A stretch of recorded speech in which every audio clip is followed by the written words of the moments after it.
एक तरफ तो तुम्हारी इच्छा होती है कि तुम कुछ स्वादिष्ट नाश्ता करो। कभी तुम्हारा मन होता है कोई ऐसा व्यंजन खाऊं जिसमें तेल मसाले हो, तो कभी चीज़ बटर हो, कुछ ऐसा। लेकिन दूसरी तरफ मुझे ये अच्छे से मालूम है कि तुम्हें अपने शरीर की बहुत चिंता रहती है। और आजकल ना तो तुम्हारे जीवन पर, ना तुम्हारे शरीर पर, और ना तुम्हारे मन पर ही काबू है। दिन की शुरुआत कैसी हो और अंत कैसा हो, इसका कोई ठिकाना नहीं होता। और इस वजह से अपने मन को रोक कर रखते हो।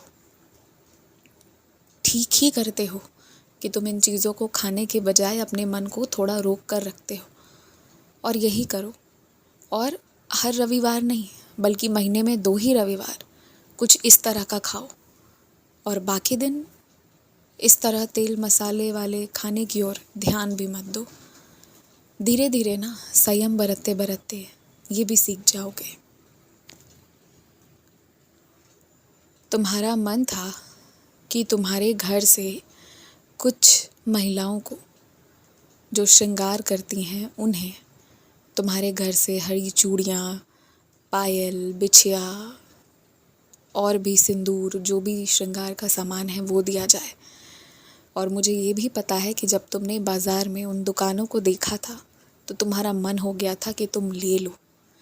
लेकिन मैंने तुम्हें नहीं लेने दिया। उसके पीछे का कारण पता है क्या है?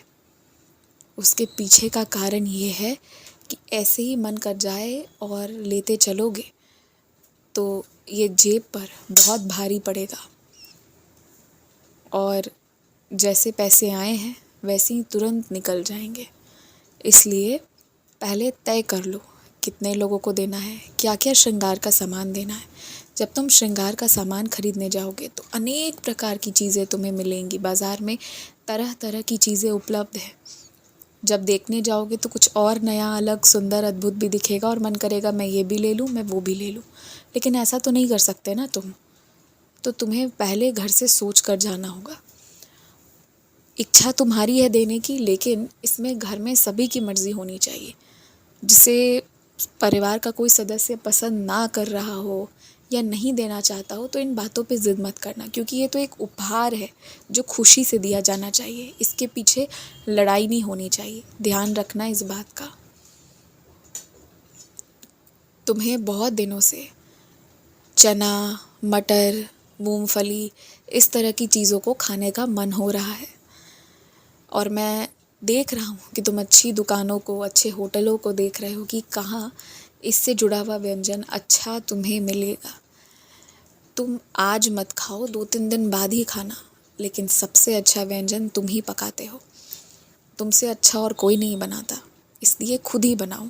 जैसे सबका मन रखने के लिए सबके मन अनुसार बनाते हो, वैसे ही अपना मन रखने के लिए भी अपने मन अनुसार बनाओ। तुम जो भी बनाओगे, जिस चीज़ पर हाथ रखोगे उसमें स्वाद होगा, ये बात तो तय है। मुझे तुम्हारी एक आदत बहुत अच्छी लगी कि बाज़ार में तुम जब भी जाते हो तो अपने आसपास खड़े लोगों का सम्मान करते हो, किसी को रास्ता दे देते हो। कोई कुछ सवाल पूछ रहा है, व्यस्तता के कारण सामने वाला नहीं बता पा रहा है तो तुम जवाब दे देते हो। ये सब बहुत अच्छी बातें हैं, बहुत अच्छा आदत है तुम्हारा। इस तरह लोगों का साथ देना, सहायता करना। कल पूरे दिन तुमने जिन जिन लोगों की सहायता की, एक एक क्षण की, ज़्यादा नहीं किया तुमने। लेकिन तुम्हें नहीं पता उस एक क्षण से उन्हें कितने पल की खुशी मिलेगी। और वैसे भी सम्मान से बात करने वालों की आज के समय में बहुत कमी है। हर कोई एक ऐब में चलता है। हर किसी के मन में ना जाने कहाँ से एक अहंकार सा भरा हुआ है। सभी को यही लगता है कि कोई मेरी ओर देख तो ले, कोई मुझे छू कर तो दिखा दे। और इसी तरह का अहंकार सब में भरा हुआ है। मिट्टी से दूर होते जा रहे हैं आजकल के लोग। मन में अहंकार भरता ही जा रहा है। और वैसे में मेरे तुम जैसे बच्चे जो इस दुनिया को सुंदर बनाने की कोशिश कर रहे हैं, इसमें मेरा पूरा आशीर्वाद है। तुम्हारा लोगों से अच्छे से बात करना, अच्छा बर्ताव करना, सबका सम्मान करना बहुत अच्छी बात है। और वैसे भी तुम सड़क पर भले ही अकेले चल रहे होते हो, पर कोई ना कोई तुम्हें देख रहा होता है। और कोई जानने सुनने वाला भी तुम पर कई बार नज़र रखता है। इसलिए तुम जो भी कर रहे हो और जो भी करते हो, ठीक करते हो वैसे ही अच्छा बर्ताव करते रहना। इस दुनिया को सुंदर बनाना तुम्हारी जिम्मेदारी है।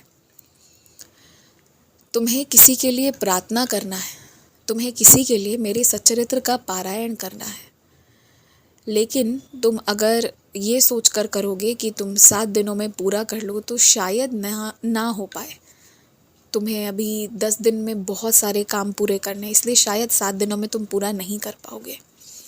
लेकिन अगर तुम ये सोच कर चल रहे हो कि मुझे बस सच्चरित्र का पूरा पारायण कर लेना है उस एक व्यक्ति के लिए, तो तुम्हें निश्चित लाभ मिलेगा। और वैसे भी जब अपने लिए प्रार्थना ना कर पाओ तो किसी और के लिए ही करो, उसमें तुम्हारा काम भी बनेगा।